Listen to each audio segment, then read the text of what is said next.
మీకంటే 3-4 వేల కోట్లు ఎక్కువ ఇస్తున్నాను కదా, 12,000 కోట్ల రూపాయలు ఎక్కువ ఇచ్చాను కదా. ఒక ఎన్టీఆర్ భరోసాలో అన్నా క్యాంటీన్లు పెట్టాం కదా. 6,500 కోట్లు అదనంగా నేను రైతుకు ఇస్తున్నాను కదా. అదే సమయంలో 90% డ్రిప్ ఇరిగేషన్ ఇచ్చాను కదా. అదే సమయంలో ఎక్కడ ఎంఎస్పి ప్రాబ్లం ఉంటే అక్కడ కొంటున్నాం కదా, కోకో కొన్నాం కదా. మ్యాంగోకు 4 రూపాయలు కేజీకి ఇస్తున్నాం కదా, పొగాకు కొన్నాం. ఇవన్నీ కూడా మీరు గుర్తుపెట్టుకోవాల్సింది. కొంతమందికి విష ప్రచారం చేసి, రౌడీజం చేసి, దౌర్జన్యం చేసి పెత్తనం చేయాలనుకుంటున్నారు. ఆ ఆటలు నా దగ్గర సాగవు. నేను ఐఎమ్ వెరీ క్లియర్. మళ్లీ చెప్తున్నా, మీ ద్వారా ప్రజలకు కూడా చెప్తున్నా, ఇంతవరకు నా మంచితనాన్ని చూశారు. తోక తెప్పితే మాత్రం పబ్లిక్ సేఫ్టీ కోసం ఎవరిని ఉపేక్షించడం, అందరికీ గుణపాఠం ఉంటుంది. రైతు బంధుని చెప్తాను. అందుకే రైతు ఇచ్చేది అన్నదాత సుఖీభవ 20వ తారీఖున గవర్నమెంట్ ఆఫ్ ఇండియా ఇస్తారు. ఫస్ట్ ఇన్స్టాల్మెంట్ మేము కూడా ఆ రోజు ఇస్తున్నాం. రేపు ఈ నెలే. రెండోది ఆగస్టు 15న ఆర్టీసీ ఉచిత ప్రయాణ సౌకర్యం కూడా ఉంటుంది. ప్రిపరేషన్స్ అవుతున్నాయి. ఆ రోజు లాంచ్ చేస్తున్నాం. ఆడబిడ్డ అనేది P4కి లింక్ చేశాం. ఉద్యోగాలు పెద్ద ఎత్తున ప్రయత్నం చేస్తున్నాం. స్కిల్ డెవలప్మెంట్గా నిరుద్యోగులుంది లింక్ చేస్తాం. కాబట్టి 6 సూపర్ 6 అయిపోయినాయి. గుర్తుపెట్టుకోండి. ఇంకెవడన్నా సూపర్ 6 మాట్లాడితే అతనికి నాలుక మందం తప్ప ఇంకోటి కాదు. అది కూడా చెప్పాము. ఆ ప్లంజ్ పూల్ ఒకటి కొంచెం చిన్న సమస్య వచ్చింది. డబ్బులు శాంక్షన్ చేశాం. Work is going on. We have taken decisions. నేను ఒకటి కాదు, మీరు గుర్తుపెట్టుకోవాల్సింది, ఇబ్బందులు చాలా ఉన్నాయి. దిగమింగి అనునిత్యం రోజుకు 1 గంట అయినా నేను ఫైనాన్స్లో కూర్చొని మాట్లాడుకుంటున్నాం. ఏ విధంగా చేయాలని అన్నీ ఆలోచిస్తున్నాం. అది కూడా ఒక రైట్ టైంలో మీతో మాట్లాడతాను. ఒక 11 సీట్లతో బుద్ధి చెప్పిన తర్వాత కూడా బుద్ధి మారకుండా ఏ విధంగా వీళ్ళు అడ్డపడుతున్నారో రైట్ టైంలో I will place before you with documentary evidence. అది ప్రజాద్రోహం. నేను ఆస్తులు తాకట్టు పెట్టడంలా, మద్యం ఆదాయాన్ని తాకట్టు పెట్టడంలా, కానీ ఒక క్రెడిబిలిటీతో ఎక్కడ కూడా సంక్షేమం ఆగకూడదు. అభివృద్ధి ఆగితే ఆదాయం తగ్గిపోతుంది. 2 బ్యాలెన్స్ చేయడానికి సమాంతరంగా తీసుకుపోతున్నా. దాని మీద ఎన్ని ఆటలాడాలన్నీ ఆడుతున్నారు. రైట్ టైంలో మీకు చెప్తున్నా. ఈరోజు అందుకనే జీతాలే కాకుండా పెన్షన్లు కూడా రైట్ టైంలో ఇస్తూ అందరినీ ఎక్కడికక్కడ చెప్పిన హామీలు ఎవరికి ఏ ఇబ్బంది లేకుండా చేస్తున్నాం. ఈవెన్ ఇన్ఫ్లేషన్ కూడా మనది లోయెస్ట్.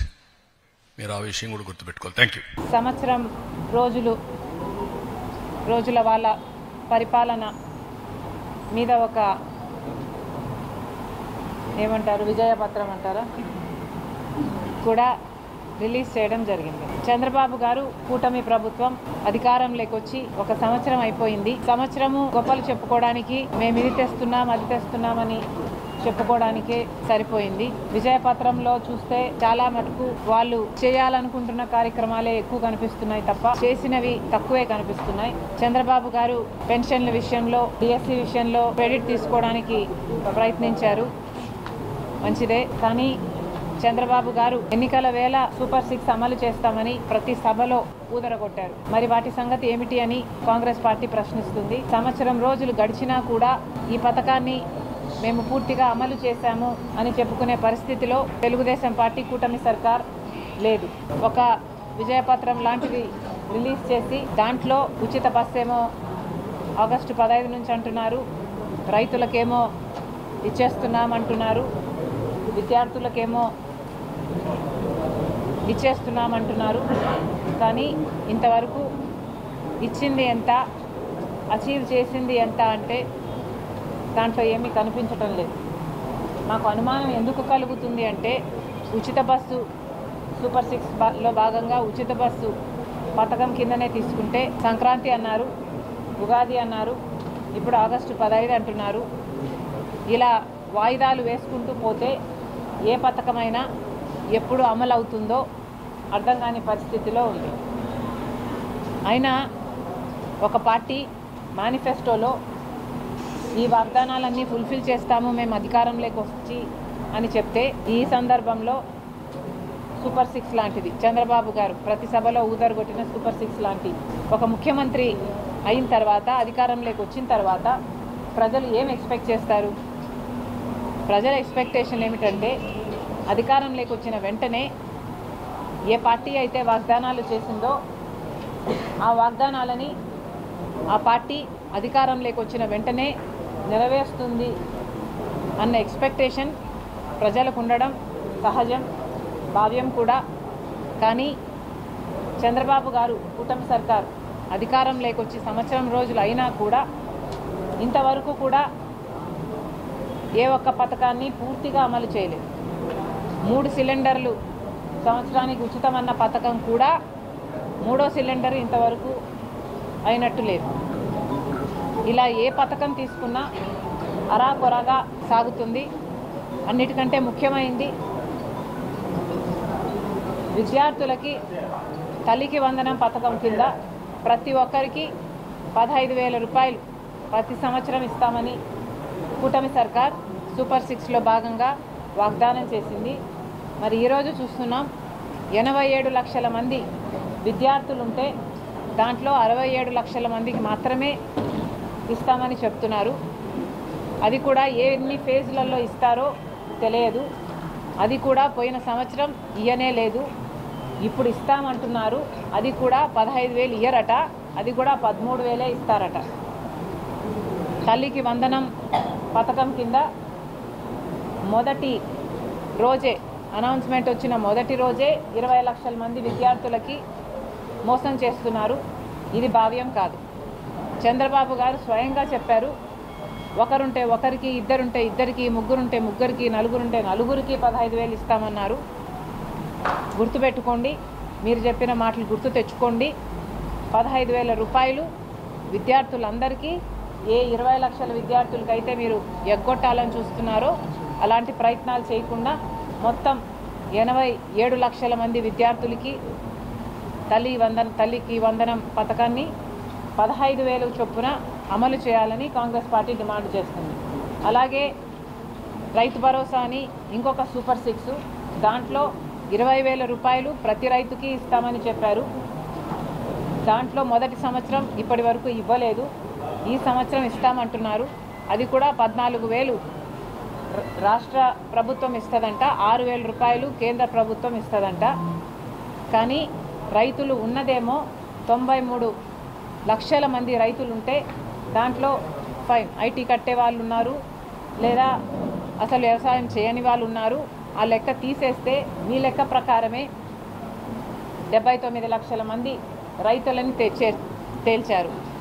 మరి తర్వాత 8 రకాలుగా దాన్ని ఫిల్టర్ చేసుకుంటూ కేవలం 45 లక్షల మంది రైతులకు మాత్రమే ఈ రైతు భరోసాని మీరు అమలు చేస్తామని చెప్తున్నారు.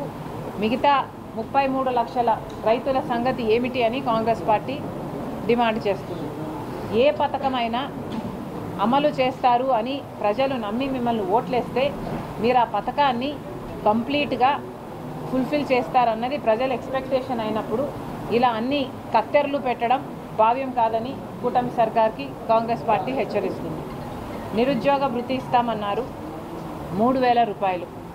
దాదాపు 50 లక్షల మంది బిడ్డలు ఉన్నారు. మీరు అధికారంలోకి వచ్చిన తర్వాత ఎన్ని ఉద్యోగాలు ఇచ్చారో ప్రజలకైతే కనిపించడం లేదు. ఒక డిఎస్సి చేయడం తప్పితే అది కూడా ఇంకా ఫుల్ఫిల్ అవ్వలేదు, అది కూడా వాళ్ళు ఇంకా ఉద్యోగాలు జాయిన్ కాలేదు. బట్ అది తప్పితే ప్రైవేట్ రంగంలోనైనా ఇంకో రంగంలోనైనా ఉద్యోగాలు కనిపించటం లేదు.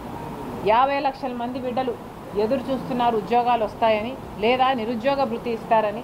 కనీసం నిరుద్యోగ భృతి ఈసారైనా 2014లో మీరు అధికారంలోకి వచ్చే ముందు కూడా ఈ వాగ్దానం చేశారు నిరుద్యోగ భృతి ఇస్తామని.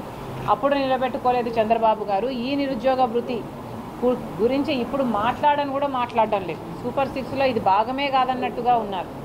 3,000 రూపాయలు నిరుద్యోగ భృతి ప్రతి నెల ఇస్తామని చెప్పారు. కనీసం సూపర్ 6లో ఇది భాగం కానట్టే ఇప్పుడు వ్యవహరిస్తున్నారు.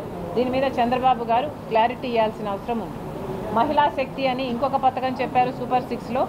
ఆ పథకం కింద ప్రతి మహిళకు నెలకు 1,500 రూపాయలు ఇస్తామన్నారు. అంటే ప్రతి సంవత్సరము 18 సంవత్సరాలు నిండిన మహిళకి 18,000 రూపాయలు ప్రతి సంవత్సరము ఇస్తామన్నది మీ వాగ్దానం అయితే దాదాపు 2 కోట్ల మంది మహిళలు దీనికి అర్హులవుతారు. మరి వీటి సంగతి ఎందుకు మాట్లాడటం లేదు? ఇది చాలా హై బడ్జెట్ స్కీమ్. కనీసం నోరు విప్పి దీని మీద ఒక్కసారి కూడా కమెంట్ చేయకపోవడాన్ని కాంగ్రెస్ పార్టీ తీవ్రంగా ఖండిస్తుంది. మహిళా శక్తిలో ప్రతి మహిళని ఒక మహాశక్తిగా తయారు చేస్తామని చంద్రబాబు గారు చెప్పారు. మరి ఎక్కడుంది ఆ మహిళా శక్తి అని కాంగ్రెస్ పార్టీ ప్రశ్నిస్తుంది చంద్రబాబు గారిని, కూటమి సర్కార్ని. ఇక 3 సిలిండర్లు ఉచితం అన్నారు. దాంట్లో ఇంకా ఒక సిలిండర్ బ్యాలెన్స్ అట్లనే ఉన్నట్టుంది. మహిళలకి ఉచిత బస్సు అని 6వ పథకం. ఈ పథకం కింద 30 లక్షల మంది మహిళలు ప్రతిరోజు బస్సులలో ప్రయాణిస్తున్నారు. వాళ్ళందరికీ లబ్ధి చేసిన వాళ్ళు అవుతారు. అంటే 30 లక్షల మంది మహిళలు మిమ్మల్ని రోజు మెచ్చుకుంటారు. ఇంత చిన్న పథకాన్ని అమలు చేయడానికి మీకు ఇన్ని నెలలు ఎందుకు పడుతుందో మాకు అర్థం కావటం లేదు. ఉచిత బస్సు పథకము ఒకవైపు తెలంగాణలోనైనా ఇంకోవైపు కర్ణాటకలోనైనా అధికారంలోకి వచ్చిన కాంగ్రెస్ పార్టీ అధికారంలోకి వచ్చిన కొన్ని నెలలకే అమలు చేయగలిగినప్పుడు ఇక్కడ ఎందుకంత కష్టమవుతుందో మాకైతే అర్థం కావటం లేదు.